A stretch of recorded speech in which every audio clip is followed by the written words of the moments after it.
You had a perfect plan. A business idea you nurtured for months, a diet you finally committed to, or a relationship you promised would be different. Everything felt right this time. You had the motivation, the tools, and the clear path ahead.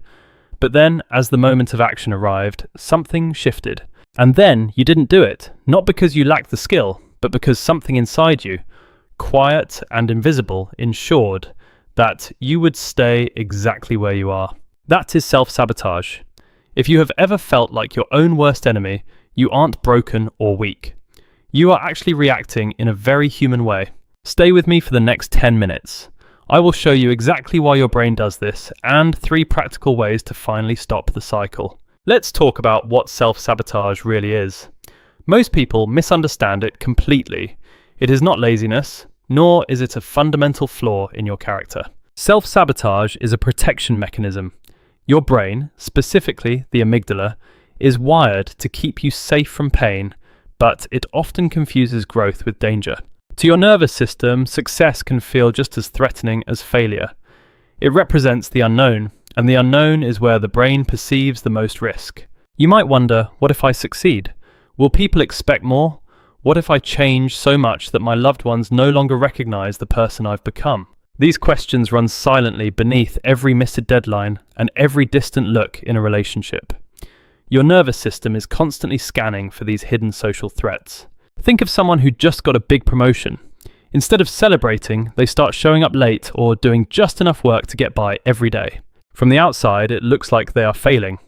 But on the inside, more responsibility means more chances to fail publicly, so the brain creates an exit. Does this sound familiar to you? We often choose the pain of staying the same because the pain of potential failure feels much more catastrophic to handle. Research from the Journal of Personality shows that people with lower self-esteem sabotage because failure feels predictable, and predictability feels safer than the risks of success. We sabotage because we want to control the story. We would rather choose our own failure than be blindsided by a failure we didn't see coming. Understanding this is the first step toward healing. You aren't fighting a monster. You are communicating with a part of yourself that is simply very afraid. If self-sabotage is a protective response, how do we stop it? I want to share 3 shifts that changed everything for me and are backed by science. The first realization is that your inner critic is actually trying to protect you. Before you can stop sabotaging, you must stop fighting that inner voice. Psychologist Kristin Neff's research on self-compassion shows that people who treat their inner critic with curiosity instead of shame recover much faster from their setbacks. Next time you catch yourself procrastinating, don't say, "I am lazy." Stop and ask yourself, what am I actually afraid of in this specific moment? The question, what am I afraid of, is the key. Shame locks the door to progress, but curiosity is the tool that finally opens it up. The second realization is that self-sabotage has a signature pattern. Psychologists call this a behavioral footprint. Everyone has a specific way they tend to hide. For some, it is over-explaining. For others, it's getting sick before a big event or starting an argument with a partner right before a major milestone. When you name your specific pattern, you pull it out of the shadows. It loses its power over you when it is no longer an automatic habit. Try this exercise for 7 days. Keep a simple log. Every time you feel stuck or resistant, write down 3 very specific and honest sentences. Write what you were supposed to do, what you did instead, and what feeling or outcome you might have been trying to avoid by switching tasks. You don't need to fix anything yet, just observe. Patterns cannot control you once you can see them clearly for exactly what they are: fear. The third realization is that the goal isn't to remove fear. It's to shrink the gap between the fear you feel and the action you take. Dweck's research on growth mindset shows that high achievers aren't fearless.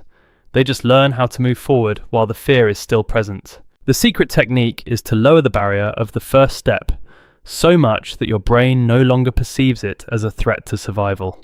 Instead of telling yourself to write a whole business plan, tell yourself you will write just 1 single sentence about the problem you want to solve. Instead of, "I must go to the gym," try, "I will just put on my workout clothes and sit on the sofa for 5 minutes first."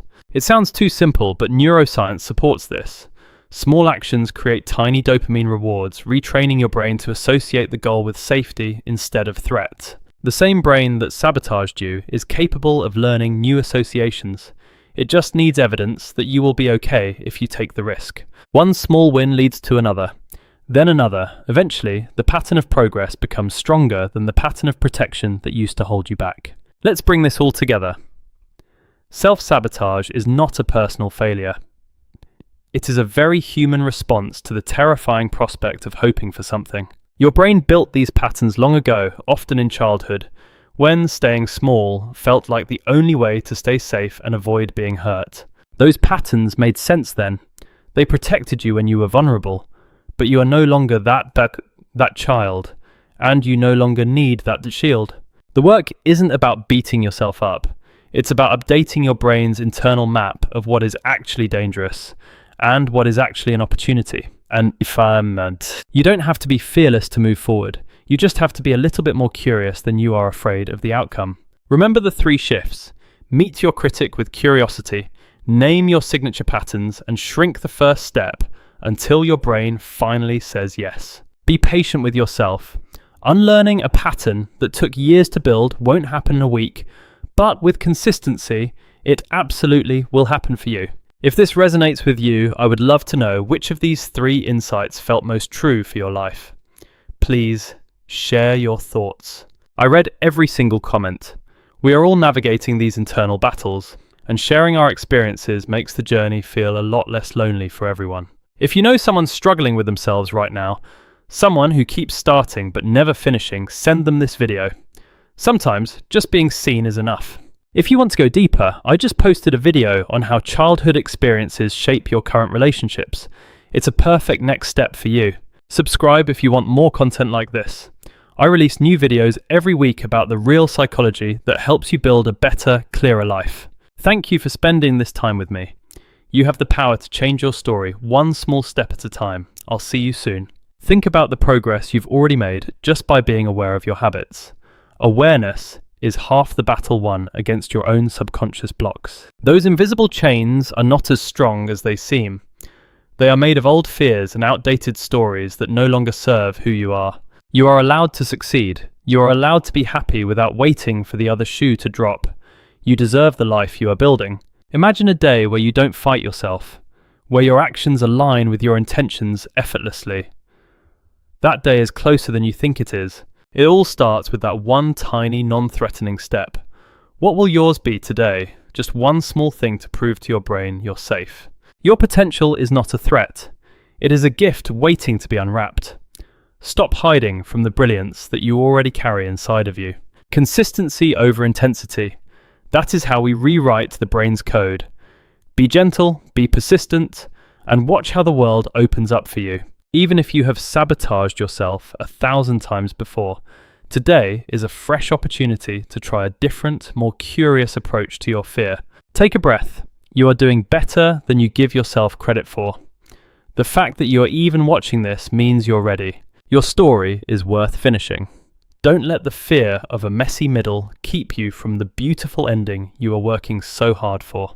The path to peace isn't through perfection. It's through understanding and self-acceptance. Let go of the need to be perfect before you start. You have everything you need.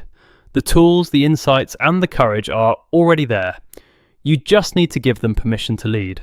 Zoom out. See your life as a long journey of learning. Self-sabotage is just one chapter, not the whole book of who you are. You can decide right now to stop being your own obstacle.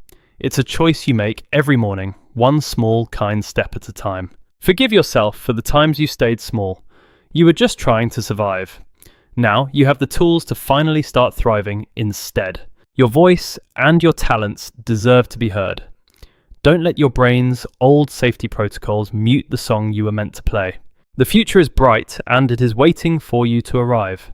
Step by step, you are closing the distance between who you are and who you can be. Keep going. You are closer than you think. Trust the process. And trust the small wins you are accumulating every single day of your life. Become your own best ally. Support yourself through the fear, and you will find that the world becomes much easier to navigate and enjoy. This is the end of the video, but it's the beginning of your new approach. Carry these 3 insights with you as you move forward. Don't forget to tell me which insight resonated. I love hearing your stories and learning from the unique ways you will grow and change. Your engagement helps others find this video, spreading these important psychological tools to everyone who needs a bit of help stopping their sabotage. Be the person who shares the light. If this helped you, it will likely help someone you love. Pass it on and start a conversation. Check out my other videos to keep the momentum going. Each one is designed to give you a deeper understanding of your own beautiful mind. Thank you for being part of this community. Your commitment to your own growth is inspiring to me and to everyone else watching today. I'll see you in the next video. Until then, stay curious, be kind to yourself, and remember that you are capable of amazing things. Take care of yourself. You are important, and your journey matters more than you know. Goodbye for now, and keep taking those small steps.